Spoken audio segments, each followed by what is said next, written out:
Hello, everyone. Yes, you are welcome to this live session. I want to quickly share with you guys some of the happenings, some of the things that happened today in the political space in Nigeria. We know Nigeria is one country that, every day you must have something new, as in something extraordinary must happen in a place like Nigeria. So before now, I shared with you guys the protest by the NLC members. They've come out to protest against how their chairman was malhandled in Imo State. And I just quickly want to show you guys how the governor of Imo State has come out to smartly apologize. He does not really want to apologize in a way he's supposed to apologize, but he's being smart. Let me just say mere apology that he has tendered to the NLC chairman. But for me, I'm thinking that it's even late. This is an incident that happened some days back. He didn't find it needful for him to call this man and like say, okay, please, I'm sorry for what happened. It's my people that came after you. I wasn't even aware because from the look of things, the way he's make the explanations he's giving, he's trying to say that he wasn't aware of what happened, but it was his people that went for the NLC chairman. But he's like saying that he wasn't even in town when this thing happened. That's not even the problem. The issue is that, okay, when you got to hear that such a thing happened in your state, did you take any step to at least speak with the NLC chairman and condemn what happened? Rather, he has been saying that the NLC chairman should learn how to stay away from politics, being the president of the Nigerian Labour Congress. But I don't think that's what he's supposed to have said. So I'm going to be sharing with you guys this video during an interview session this evening, the way he tried to place his apology. But for me, I think the damage has already been done. And I'm just believing that should the Imo State election be properly conducted, I don't think Hope Uzodinma stands any chance of being re-elected, because looking at those who are supporting him are those who are benefiting from him monetarily, those he gives financial support. But there's no right thinking Imolite that will want to vote Hope Uzodinma again the second time, with all what the people of Imo have gone through during this period that he has been in office. I tell you, it has been hell in Imo State. So just take a look at this video, and we've got other reactions that we want to look at.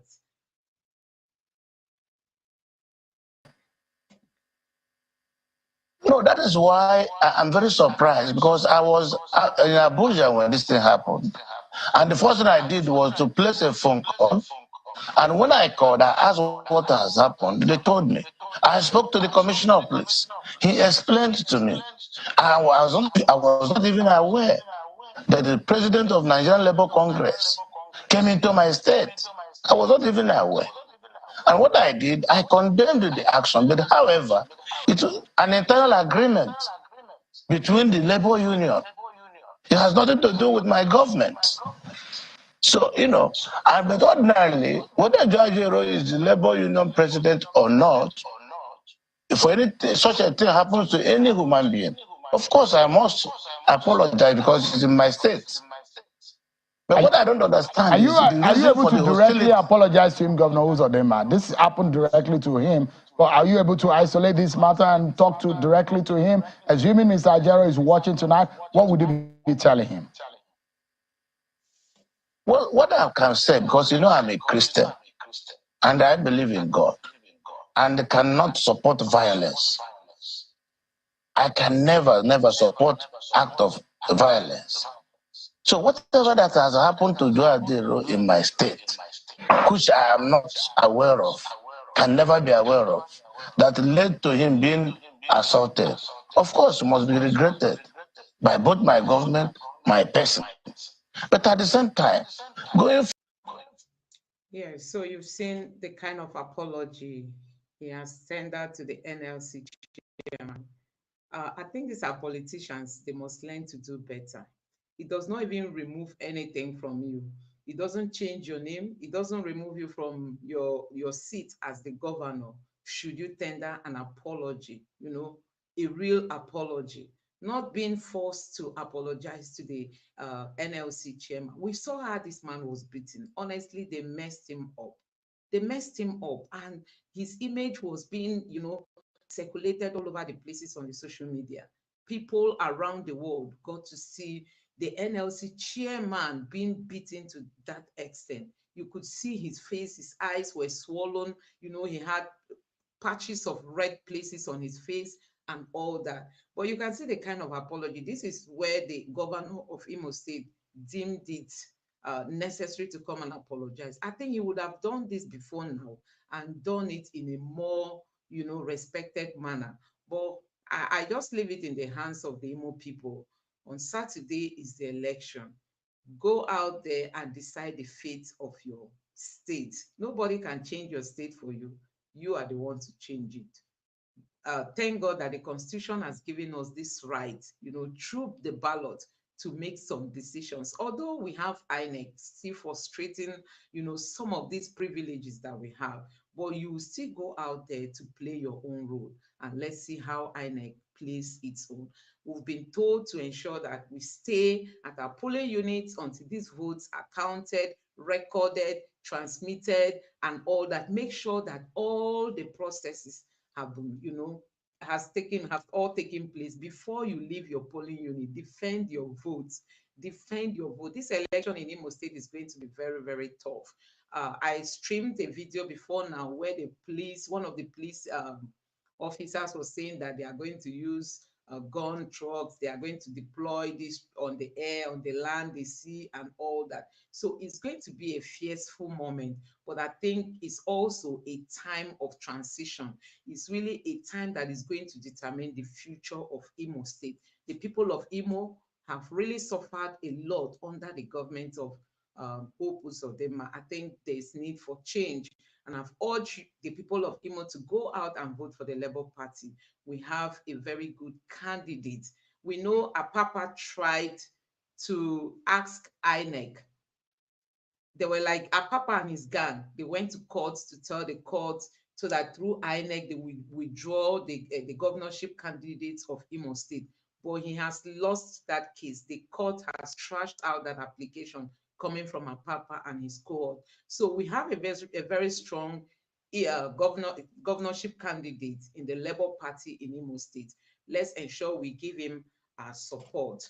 So that takes me to the economy. We know that the president has signed this supplementary budget, and there is an outreach out there. Even Mr. Peter Obi himself has reacted, because supplementary budget is meant to be, when something was not included in the main budget and is of real importance, they will want to bring in those things. But now we see them talking about cars, about renovating houses and all that.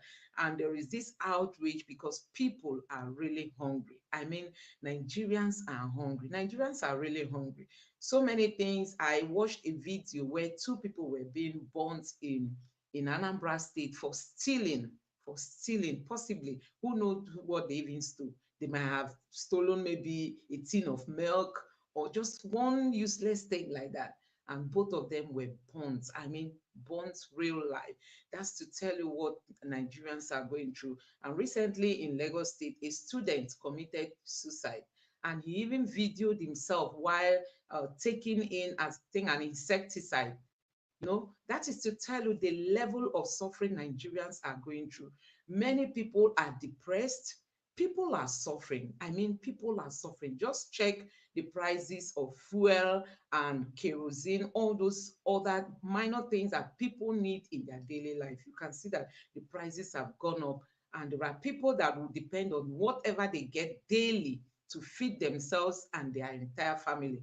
And when people are not able to go out, you know what that means for their family. So there is a lot going on, but I think our government is very, very insensitive. And so many people are condemning the president for signing that supplementary budget that did not really capture the feelings of the Nigerian people. So let's take this reaction, and I've got other things to out of this supplementary, budget.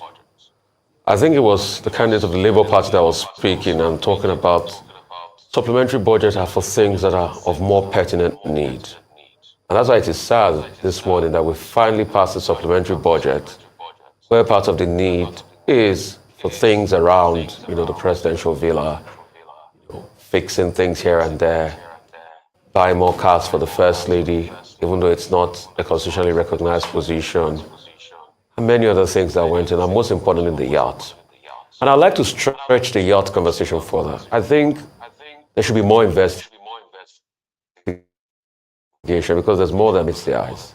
From removing the 5 billion for the yacht, we now hear the yacht is already in the country, and we're hearing all sorts and we're not clear. So I would like this morning, the Senate has said they're going to look into the yacht matter. Let's even get a proper historical antecedents to this matter. Probably we trigger FOI, we look into it, every detail possible, because there's something more than what meets the eyes as regards this yacht issue. And also the other part, yes, there's some good parts to it. The award, for workers till the end of the year. Also, we also talked about, conditional cash transfers and things like that. The student loan too is already a very important part. But the big question about the student loan is, have we gotten the mechanism of governance right? The student bank that we're going to set up, education bank, how is it even going to run? How are we going to deal with things like defaults? If it's going to start in January, and we already get into the middle of, to the first couple of weeks in November, have we itemized all of that, or we're going to work in that in the month of December? Also, the spending for defense. Yes, spending goes into defense, but a lot of people say we want to see a reduction in crime and criminality also in our country. And some will also argue that you can't even spend enough on defense, that we're not spending enough on defense. But really, it's about the outcomes we want to see as regards the supplementary budget. Also, funding of the budget. We all know that our finances as a nation has been in dire straits. How do we fund it? How do we look at it effectively? Is this also going to be part of the loan we are collecting from the budget support from World Bank? Are we going to take part of that money from there to be able to fund this?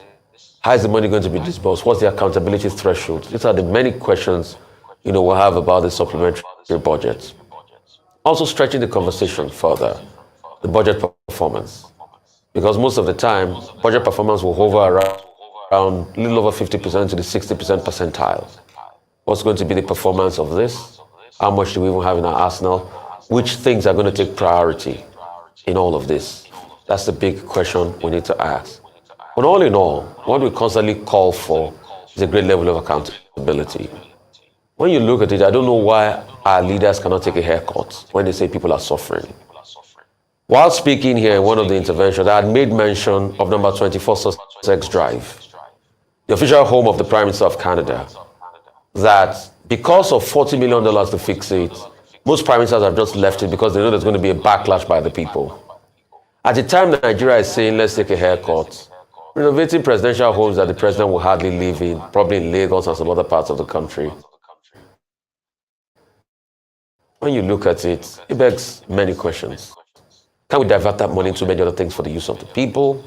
Can we make this about the people? And some have even argued that even when the president even visits Lagos, most of the time he puts up in his own private residence, which he has ample of.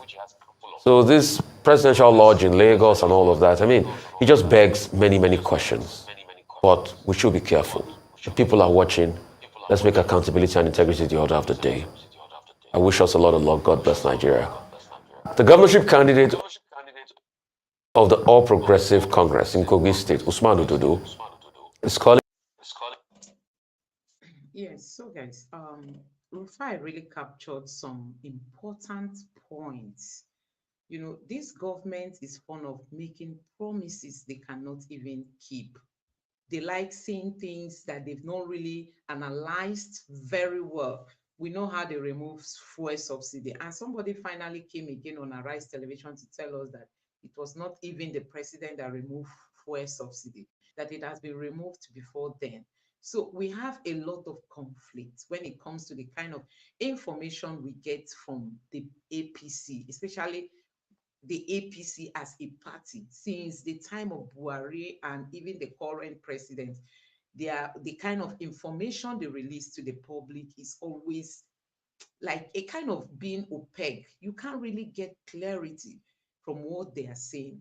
Okay, now they want to renovate the home of the president in Lagos, where he will hardly visit. He might not even spend a night there because he might get to Lagos and say, okay, I won't be here. This is where I want to be. He might decide to lodge in a hotel or any other place. So this is a residence that is not even going to be, it might end up not being used by this president, but that is one of the first things they are giving attention to. Can you imagine? Despite the sufferings of the people, Nigerians are going through a lot. Honestly, people are suffering. People are suffering. When you go to the hospitals, you see people who cannot even afford their hospital bills. We are not even talking about eating. They want to leave the hospital and go back to their homes, but they can't afford the bills. And this government appears to be so insensitive. Nigerians are willing to work, but where is the work? Where is the job opportunity? We have unemployment rate climbing every day. And this government didn't even see the need for them to address some of these things. Now they are talking about student loans. They want to start it by January. And they've not even done the underground work. Before you start transmitting money to people or giving money to people, how do you intend to do that? All the loopholes we have in our system, this government has not even seen need to go and block them. You know, the Minister for Humanitarian Affairs has already started giving out money, but they didn't try to block some of the leakages we experienced during the time of Buhari. They were only telling us that this amount of money has been released for the humanitarian ministry to attend to use it to give to the Nigerian people to attend to some of their needs. But at the end of the day, we ended up coming to see that all those things were just so fraudulently handled. I mean, so much of this money ended up into people's pockets. And this money were being borrowed. I mean, we saw this government of Buhari borrowing almost on a regular basis. And at the end of the day, they will tell us they've used this one for this, they've used this one for this. Today, we don't have anything to show for the money that were borrowed. So this same government has come in, instead of them to try to block the leakages, like Mr. Peter Obi said, that's what he's going to do. If he doesn't steal, the people around him do not steal, and then he blocks all the wastages, the means through which the little resources we have are being wasted. If he blocks it, that is going to reduce, you know, the wastages that we have in government to about 70%. For those that steal, and then the ones that falls off through the loopholes that we have. If he's able to manage these two aspects, Nigeria will be fine. Nigeria will be fine. But you see this government, they've come in now for the fact that the president feels he has his people, he has put all his Lagos men, let me not call them Lagos boys, Lagos men in all the key positions. He feels everything is fine, you know? He feels everything is fine, and they've already started borrowing. When they came in, they told us they were not going to borrow like the previous administration. They will reduce the rate at which they borrow. But they've looked at it. If they don't borrow, paying salaries is going to be very, very difficult for them. They've started borrowing. They have other so many places they are already like seeking for loan. Some of them have been approved, some are yet to be approved. To It's just the Nigerian people that are going to pay it, to the detriment of the Nigerian masses, the ordinary people. They are the ones who are going to pay. You see what is happening with the NLC versus Hope Uzodinma. You know, they try to persecute these people while it is their money. The workers are the ones paying these taxes, and the business people paying these taxes that sustains these politicians in office. And then they will still want to ridicule the workers. I don't know why they don't even understand how to really relate with the people they are ruling. So you can see what is happening now. The president has signed this supplementary budget. What they'll be looking forward to now is ways and means to get the money, you know, to fund this budget, because there is no money. I tell you, Nigeria is almost going bankrupt. We don't have money. We don't have money. The NNPC hardly remits money, and the other means through which we get money, the taxes that people pay. Look at, businesses are really crumbling. Some are closing, some are reducing their workers because so many people cannot afford the price of all this diesel and all these other things that they need in running their businesses. And that is why this government has to be a bit sensitive. Mr. Peter Obi has said it, that they don't have empathy. For them to have just approved this budget with all the controversies surrounding it, the president's villa, the vice presidential villa, the deeds, the fleets of cars, even that of the wife to the president, which is not even in our constitution. That office is not in our constitution. We know how Buhari was attacked, and at the end of the day, they shut down the office of the first lady. That was one of the reasons why the wife left for Dubai. And this current president now has come in. They've seen the need for them to still allow that office. And the little money that will be used to renovate some of our schools and, pay our workers, make things to be working in Nigeria, they want to use it to buy cars for the office of the first lady. So that tells you that this government, honestly, does not really mean well for the people. And look at what I have on my screen here. It says Nigerian judiciary workers lament hunger, poor pay, non-payment of 10 months allowances amid multi-million naira vehicles for justices. So you can see it when you don't pay your workers and you want them to deliver excellent services, in their workplaces. It does not really work that way. There are a lot of things that this government really has to pay attention to, but they are not really doing that. So that brings me to Mr. Emefiele. In case you don't know, he has been released, and honestly, he's not looking that fine. And for me, like I've always said, it's not as if I'm supporting Emefiele. I don't know what his crimes are. They know, but I think they are not really carrying the Nigerian people along properly. That's just my own take. They need to make the Nigerian people to understand why Emefiele is being dragged around. And I think his trial will be starting soon. But let me just allow you to take a look at this. Is in custody for the former bank chief, one of the most powerful men in the then President Muhammadu Buhari government. Emefiele here, among family and friends, outside the High Court of the Federal Capital Territory, is finally getting to breathe the air of freedom after being locked away for so long. He had been in custody from the 10th of June following his suspension by President Bola Tinubu. But he's finally a free man for now.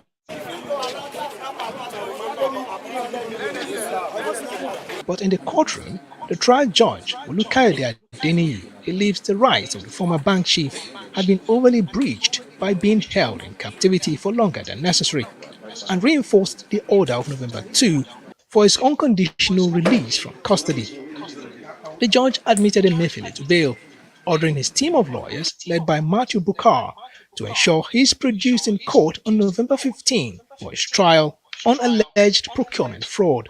And the second bail condition is for him to deposit with the court registrar his passport and other travel documents. This comes after the court had dismissed moves by the EFCC and Office of the Attorney General to frustrate Emefiele's moves for bail. We thank the agencies of government, the DSS, the EFCC, and the Ministry of Justice, and the federal government generally for complying with the order of court that was made on the 2nd and reiterated on the 8th to produce the Mr. Emefiele in court. Now he was produced in court, and if you recall, part of the order was that he was to be produced for the purpose of being admitted to bail. The court has admitted him to bail, and the terms have been perfected, and he's free to go home and return for arraignment any day. The court will take his arraignment, tentatively now 15th of November.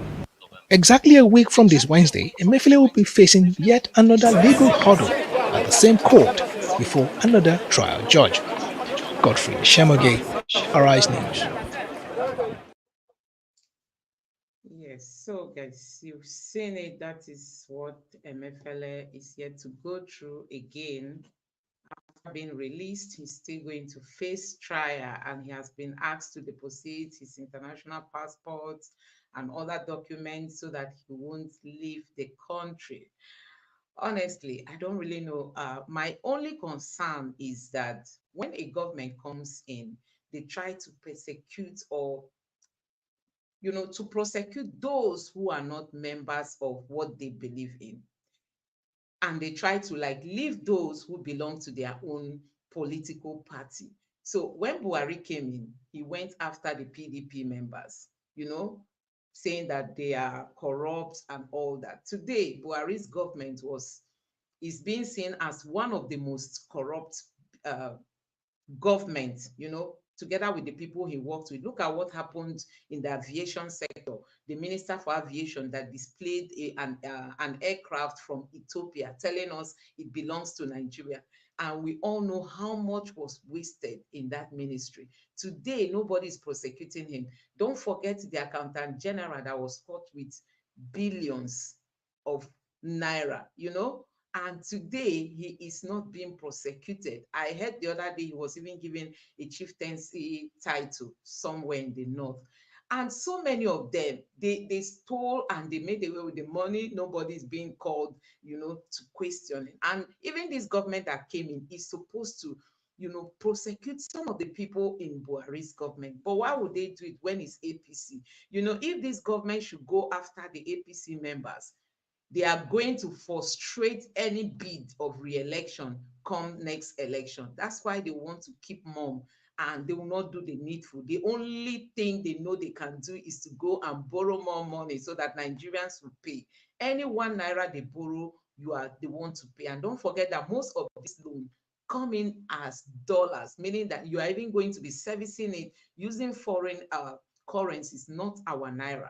So these are some of the things putting so much pressure on our currency, because we have people who want to protect only their interests. For this government to ensure they come back next election, they want to protect the APC members. Apart from that, they will also want to lure those from the PDP to come over, no matter what it will take. Don't forget, Oshomole during his time said to the PDP people, if you move over, your sin will be forgiven. That is the kind of government we have in Nigeria. So, guys, this is one of the reasons why Mr. Peter Obi said we want to be a strong opposition to the ruling party, and we are going to do that and do it in a right way. We are not coming to criticize people because they do not belong to the Labour Party or they don't support Peter Obi. No, when we see things going wrong, we have to say it the way it is. So this government is not really doing anything to recover some of the money that was stolen from during the Buhari's administration, because the government of today wants to protect its interests against the next election cycle. That's just what you have to understand. And they will prefer going and borrowing than, trying to retrieve some of the money in the hands of our politicians. And we must try to let these people know that power belongs to the people. It's the people that decide.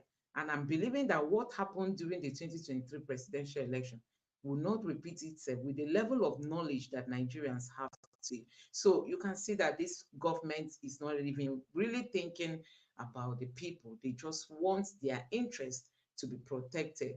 If you watch some of the videos today on the social media, you could see Wike and the governor of Rivers State. They met somewhere today in the state, and you could see that their relationship has really gone sour.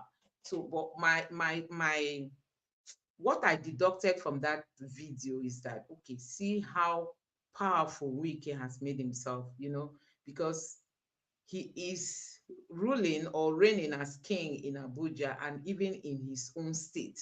Before he left that state, he positioned his men, in key places, in key positions.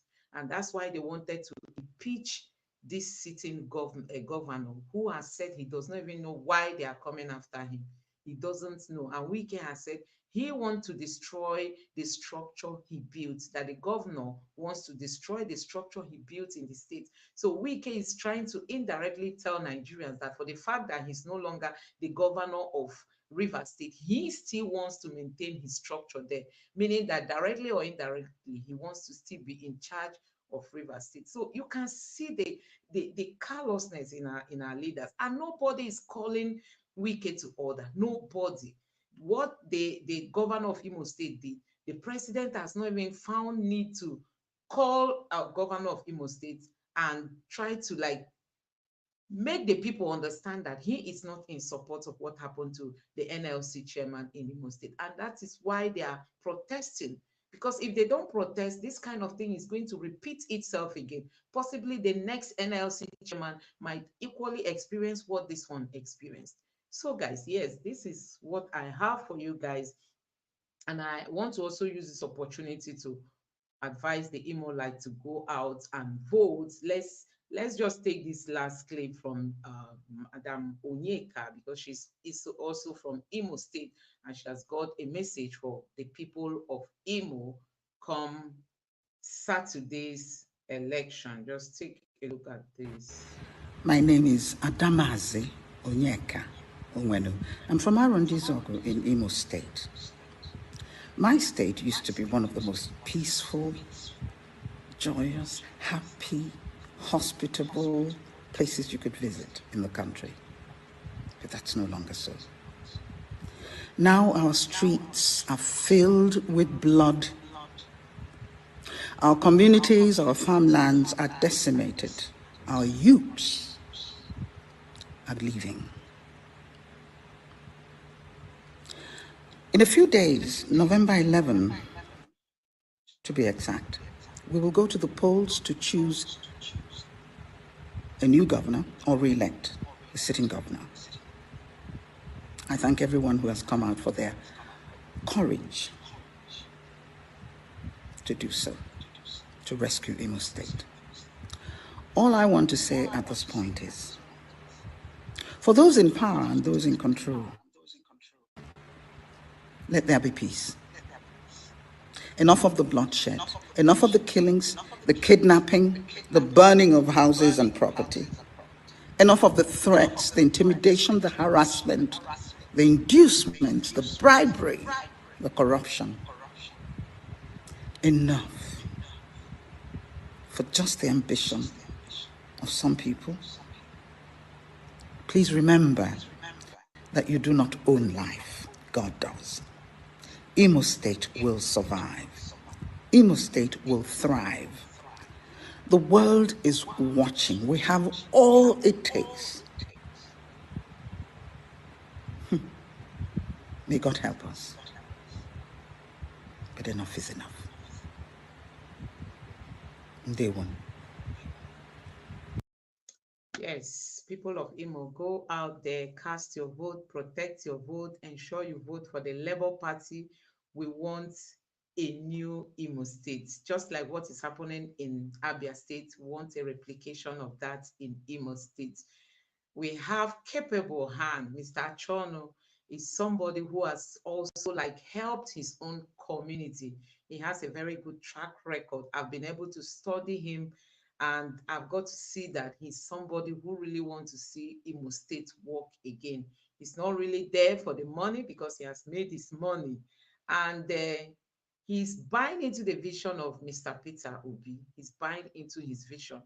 He has promised to work closely with the governor of Abia State, being the person of Mr. Oti. Go and see what Oti is doing in Aba. I mean, Oti is really changing Abia State. You know, the cities in Abia are like breathing fresh air at the moment. I want to see that replicated in our state, in Imo State. So go out there, vote for the Labour Party. Ensure you carry your people along, your family members, encourage them. Even if you are not in Imo State, can place a call, encourage them to go out and vote for the Labour Party. We must ensure that Hope Uzodinma is not re-elected.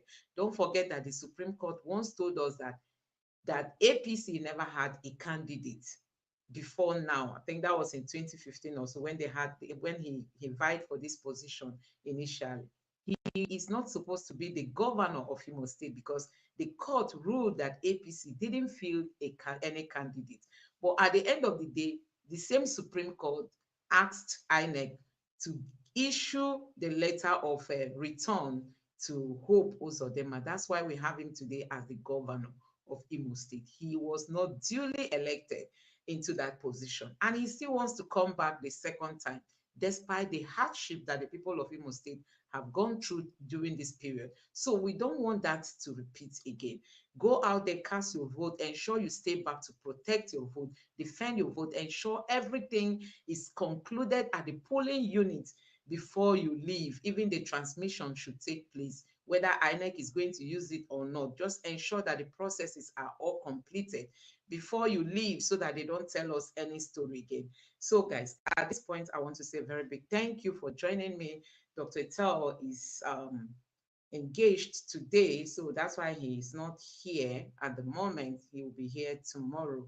So I really want to appreciate you for staying with me till the end of this live show. Please don't forget to give this video a like. That support is very important. And also subscribe to the channel, turn on the notification bell for future updates. So with this, I want to say a very big thank you. If you don't mind, you can also always buy us a super sticker or a super chat. When you look down the comment section, you can see an icon there just to support us. And also you can join the channel community. There's a join button close to the subscription button there. You can join us and let's build a stronger community. So with this, I've come to the end of today's show. I wish you all the best and have a very good night's sleep. Goodbye.